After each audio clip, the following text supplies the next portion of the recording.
هسته به کرمونی به چند دسته هسته. اولیش همون هسته زمین هسته. این هسته زیر گوشته هسته، گوشته زیر پوسته هسته. یه هسته دیگه ای هسته که هسته میوه هسته. بعضی میوه ها هسته وسطشون یه هسته هسته. بعضیات هستهشون یه هسته دیگه هسته. بعضی میوه ها یه هسته که وسطشون بی هسته هسته. یه پار میوه ها که توشون خیلی هسته هسته. اینا هسته هایی هسته که اسمشون تخمه هسته. ریزو ریزو دسته دسته تو مغازه وقتی آدم خسته هسته چقدر خوشمزه هسته. یه هسته دیگه یه هسته که سوالی هسته. مثلا زنگ میزنم میگه علی هسته، حسن هسته، در جوابش میگین هسته ولی هموم هسته. آبا چجوری هم هسته؟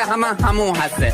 هسته بعدی تعجبی هسته. مثلا یه آدم گنده درازی میبینم میگم بابا این دیگه تو چیزی هسته. یه هسته دیگه یه هسته وسطش الکترون هسته، نوترون هسته، پروتون هسته. این هسته همون هسته یه اتم هسته که همه یه هسته ها همین هسته.